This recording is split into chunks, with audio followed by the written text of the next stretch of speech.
வணக்கம் நண்பர்களே. ஒரு வருத்தமான பதிவு தான் இது.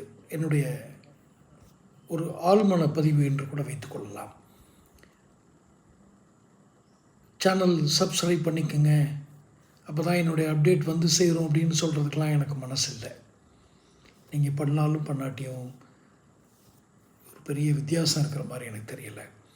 ஏன் இந்த பதிவு இப்படி நான் போடுறேன் அப்படின்னா, பிஸ்னஸ் ஸ்ட்ராட்டஜி, சேல்ஸ்னால் என்ன, மார்க்கெட்டிங்னால் என்ன, பிஸ்னஸ்னால் என்ன, சேல்ஸுக்கும் மார்க்கெட்டிங்குள்ள வித்தியாசம் என்ன, ஒரு சாதாரண மனிதன் எப்படி சேல்ஸ்மேனாக மாற்றுறது, ஒரு தனி மனித சக்தியை சேல்ஸ்மேன் சக்தியாக எனர்ஜியாக மாற்றுறது எப்படி, எதிர்பாராத ஒரு ஆபத்துகள்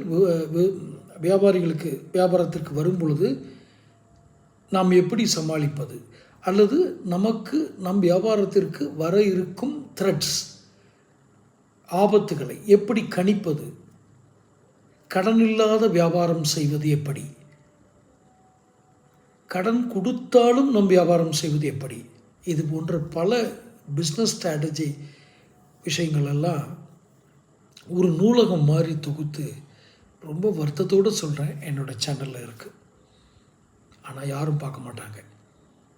சில வினாடிகள் வந்து செல்கிற உங்களை கிளர்ச்சி ஊட்டக்கூடிய வீடியோக்களை மட்டுமே நீங்கள் பார்க்கிறீர்கள். உங்களுக்கு நல்ல தகவல்களை தரக்கூடிய, அல்லது ஆலோசனைகளை தரக்கூடிய, அல்லது உங்களுடைய மாற்று கருத்துக்களை ஏற்றுக்கொண்டு அந்த ஆலோசனைகளை திருத்தி தரக்கூடிய எந்த சேனல்களையும் இவர்கள் ஆதரிப்பதில்லை. யூடியூப் போன்ற ஒரு அபூர்வ அரிய வகை கண்டுபிடிப்பு, இந்த நூற்றாண்டினுடைய மிக சிறந்த கண்டுபிடிப்பு. ஆனால் அது எதற்கு பயன்படுகிறது? மிக மிக வருத்தமாக இருக்கிறது. சில வினாடிகள் மட்டுமே உங்களுக்கு கிளர்ச்சியை தரும்.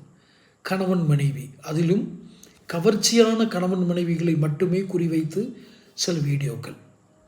பின்ன நான் பிஸ்னஸ் ஸ்ட்ராட்டஜி, சேல்ஸு, மார்க்கெட்டிங், வியாபாரம், ஒரு விதி, மனித விதின்னு சொல்லுவாங்க இல்லையா, அதை உங்களால் மாற்றி எழுத முடியுமா? நம் வாழ்க்கை விதிப்படி தான் கட்டமைக்கப்பட்டு இருக்கிறதா? இது போன்ற நீங்கள் உளவியல் ஆய்வுகளை எல்லாம் இதில் பேசி என்ன பிரயோஜனம்? நான் யாரையும் குற்றம் சொல்லவில்லை. யார் அதிகமாக, நீங்கள் எதை அதிகம் விரும்பி பார்க்கிறீர்களோ அதைத்தான் யூடியூப் தரும். அந்த வகையில் அப்போ யூடியூப் மேலே குற்றம் சொல்ல முடியாது. இந்த நூற்றாண்டின் மிக அரிய கண்டுபிடிப்பு யூடியூப். நாம் எதற்கு பயன்படுத்துகிறோம்? சிந்தித்து பாருங்கள். மீண்டும் இதை சொல்வதற்கு எனக்கு கடைசியாக சேனல் சப்ஸ்கிரைப் பண்ணுங்கலாம் சொல்கிறதுக்கு விருப்பம் இல்லை. தொடர்ந்து முடிஞ்சால் பேசும்.